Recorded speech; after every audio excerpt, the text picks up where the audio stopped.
Aboki? Barka. Ya harkoki? Alhamdulillah. To Allah karba. Must you empty your pockets? My dear, you know how I feel for you. I'm not disputing that. All I'm saying is that you do not have to empty your pockets for them. After you give me money every time we come here. Yeah, but somebody has got to show that they care.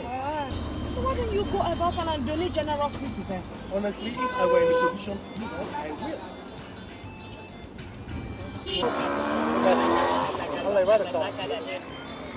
Okay.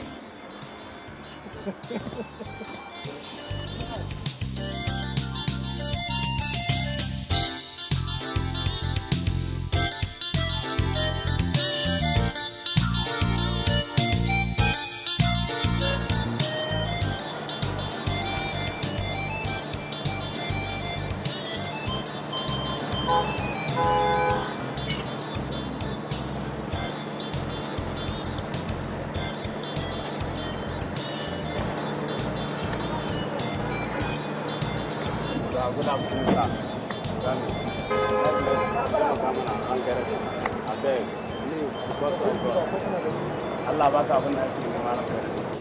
So this is the only one I have. Ka taimaka Allah bai. All this?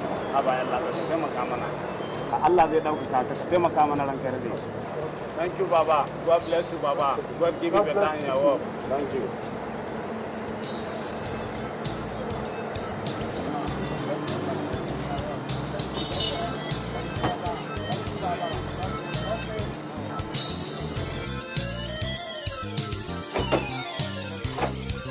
Good morning.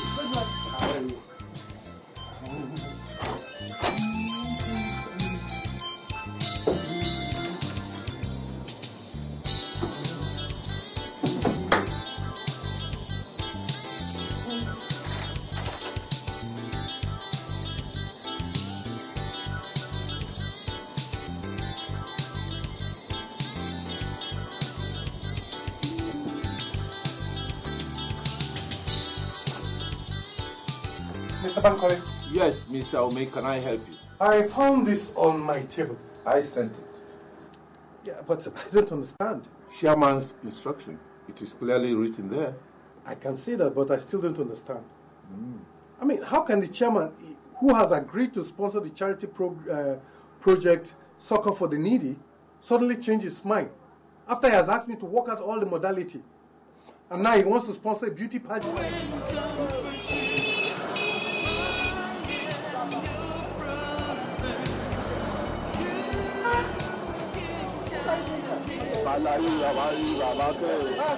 I thought you only operate under Jibowu Bridge. Anywhere, Oga. If business bad one side, I shift base.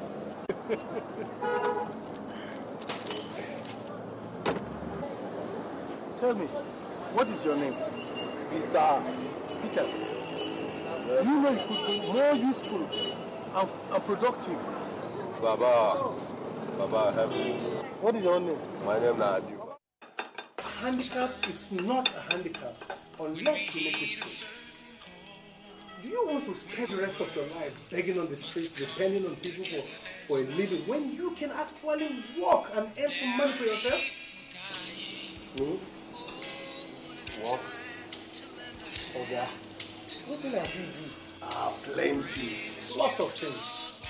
Okay, you are crippled, I understand that, no doubt about that. But you are lucky. You still have your two hands intact. Suppose you go to school. How about that? Who for send me? I don't get person. Me too. Okay. But you could learn some trade. Add some crafts, for example. You could make some designs and sell them and earn some income. But I don't sabi anyone now. Alright. Suppose I volunteer to teach you. How about that? Hello. Oh. I can explain. Oh. Don't worry. Please. Come.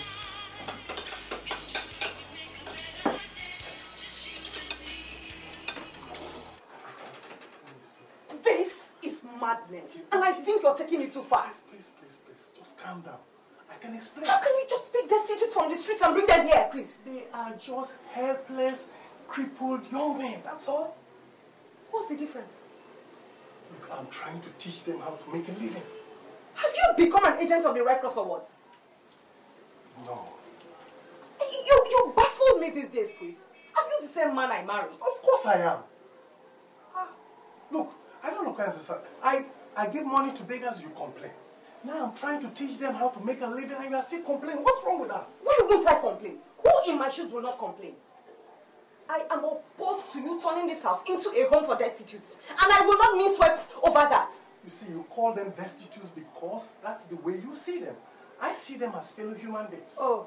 And believe me, I believe that if we all can just put in a little more effort, just a little bit more effort than we are doing now, we could turn their lives around positively. Did you listen to that music that was playing as you came in? Wait.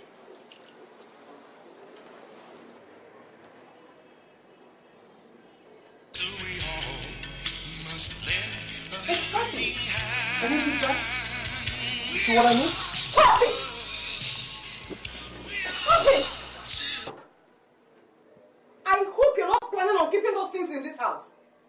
Honestly, dear, I was hoping to discuss it with you. Huh? Huh? Now, I know this may sound crazy, but I've been thinking about it for some time now. Why don't we share the things we have with those who have nothing?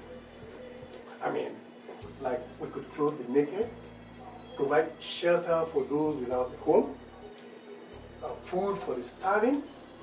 We could even become parents to orphans. Look, remember that verse in the Bible that says, "He who is kind to the poor lends to the Lord, and the Lord will reward him in his own time." That's Proverbs 19. Look at us.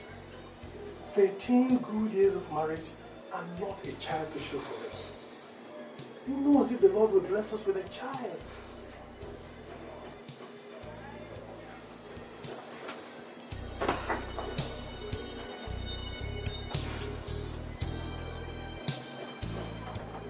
Think about it. You know how it is.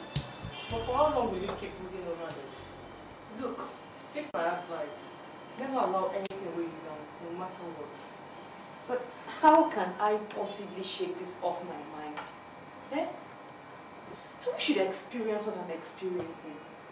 I'm still trying to cope with my childlessness and now my husband is trying to... I know. But if you get yourself a heart attack, will that solve the problem? You know, the first time you told us about this, I simply thought your husband was going nuts.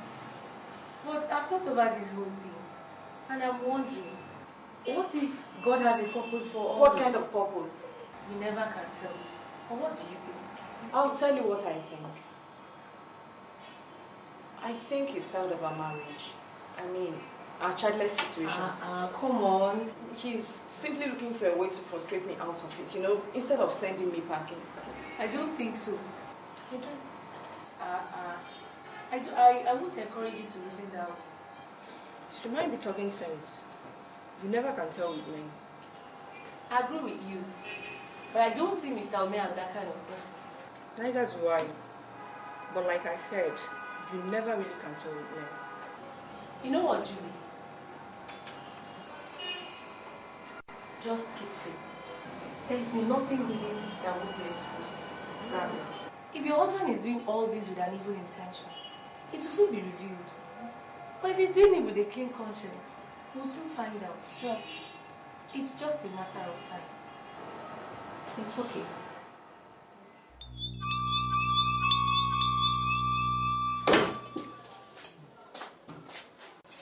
What are they doing? Sleeping. They get very tired. It must be. You know, we spend the whole day mixing colors. It's some of their work.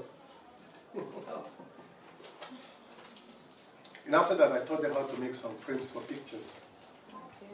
I guess that's the one that fagged them out, you know, all the cutting and the nailings. I can imagine.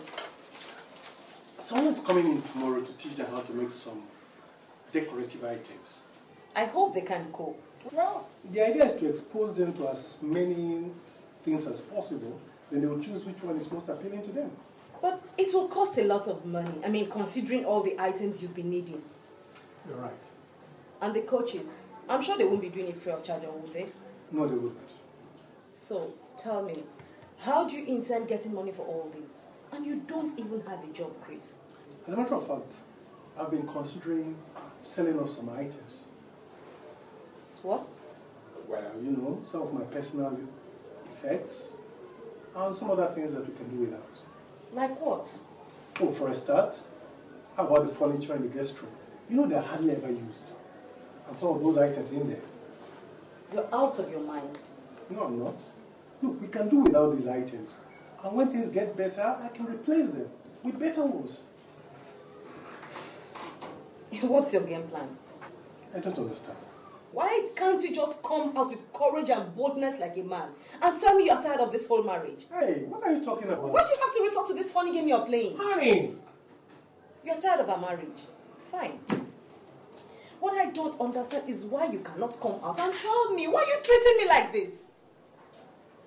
I don't know what has given rise to this crazy and wrong assumption, but... You do. And I have just one thing to say. If you lay a finger on any of those items you're planning to sell, I'll quit. Do I make myself clear? You will quit? Yes.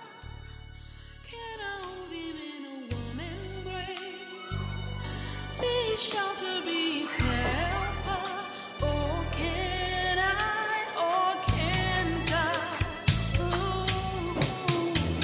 I am your brother. You can count on me. I hold out my hands to you, to hold you and comfort you, my brother. To hold you and comfort you, my brother. Oh, my brother. Are you naked? I will be your clothes. Are you hungry? I will be your food. Here's my shoulder. Honey, Oh, lean can you on speak me. English? I'll be your strength. I'll find you What is the driving force behind this? Honey, it is my conviction that these people we write off as disabled could, with a little encouragement, conveniently become a productive part of our society. I want to create job for these beggars and teach them not to resign to fate. And in doing all this, I'll also be creating a job for myself. Can't you see that?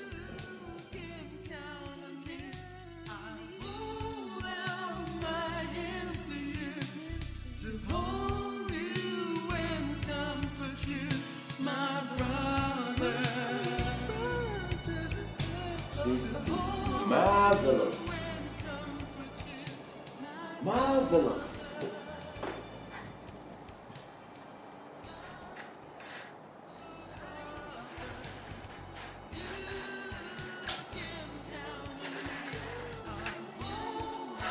Woman, you know, I equally believe there's ability in disability. Exactly. See, this will make a very wonderful project if well executed. Exactly, I agree with you. But the problem is where to get money to pull it off. You know what I mean? Well, I understand, and that's why I'm thinking about starting off from a small scale. Yes. When the establishment blossoms, you can now begin to plan for this. That's how I figure it out too. Now, while it's still on a small scale, why don't you limit your intake to, say, crippled people, for instance? I mean, rather than throw it open to the blind, the dumb and deaf, etc. Why don't you concentrate on crippled people?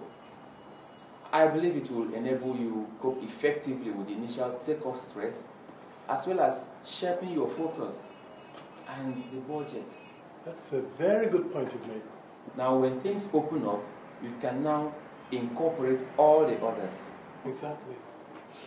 Good. I have an idea. Yes. I know a man who can make wheelchairs and all these various vehicular aids for the disabled. Can't we bring him into this? Why not? I mean, that's a wonderful idea. Yeah. You see, you can make and market the wheelchairs and at the same time teach the disabled boys how to make them. That would really be wonderful. Yes. Well, in that case, I'll give you a small loan. No interest, but something to enable you to take off. Oh, I will appreciate that very much. And then we can then sit and watch and see how things develop. Goodness, I can't tell you how grateful I am. Oh, come on, May, come on. We should always encourage one another. Oh, God bless you, my father. Now I am going. Now I am going. Every day I go. Every day I go. Yesterday I went. Yesterday I went. Tomorrow I will go. Tomorrow I will go. Very good. Clap for yourselves. Now let someone come out and read for us.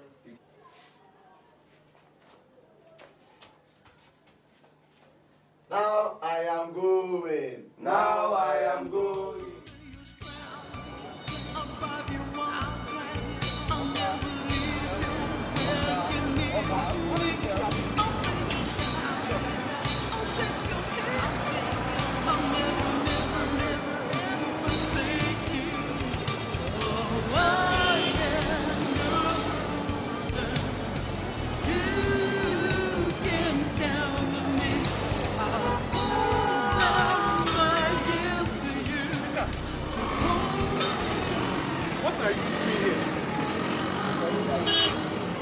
What are you doing here? Wait! Come here. What kind of story? I spend my time and my resources trying to make you useful to yourself and to the society, but you have chosen to be parading the road and pestering people for money. But, don't I feed you? Don't I pay your allowances? Daddy, that one aside you to support the money where you give us. Look at you. Where is your dignity? Look at how that mouth was treating you as if you're a common dog. Don't mind that here, man. For this our business. What business?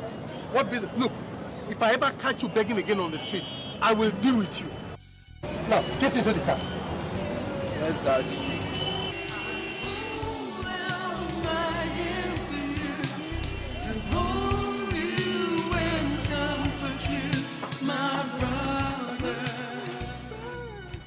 Peter! Where have you been? Don't mind him. I caught him begging on the streets. Again? Shut up. I hope you'll catch up with your lessons.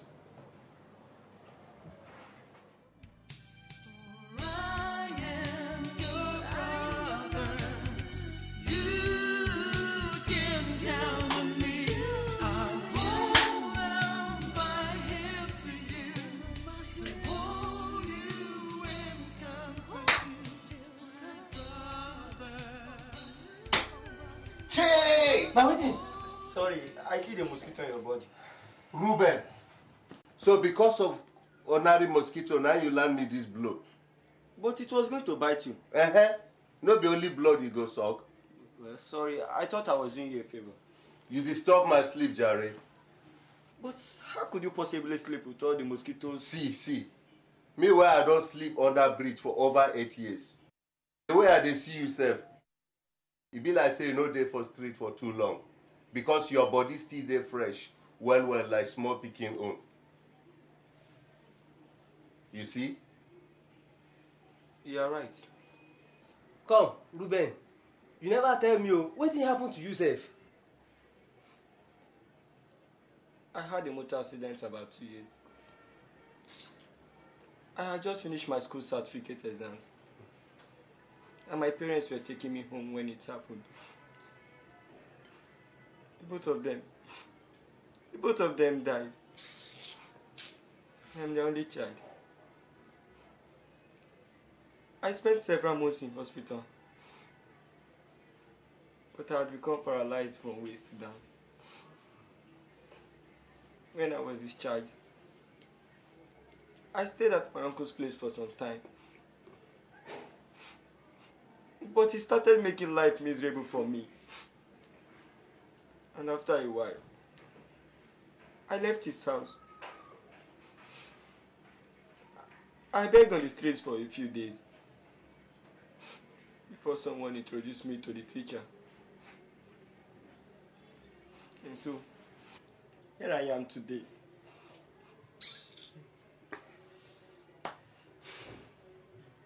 Quite sad. But that's life for you, Ruben. It's just like in my own case. I was in Monrovia when the war broke out in Liberia, my country.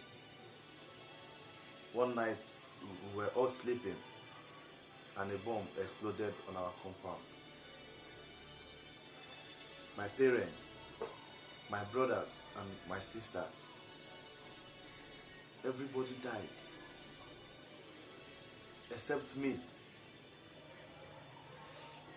I became amputated. I managed to survive. Somehow I was brought to Lagos and I started begging.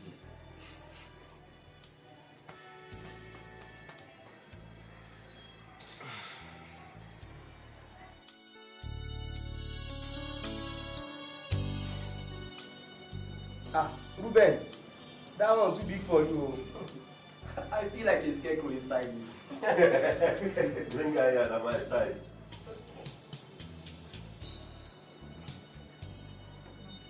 Here, Ruben, try this one. Thanks, sweet mother.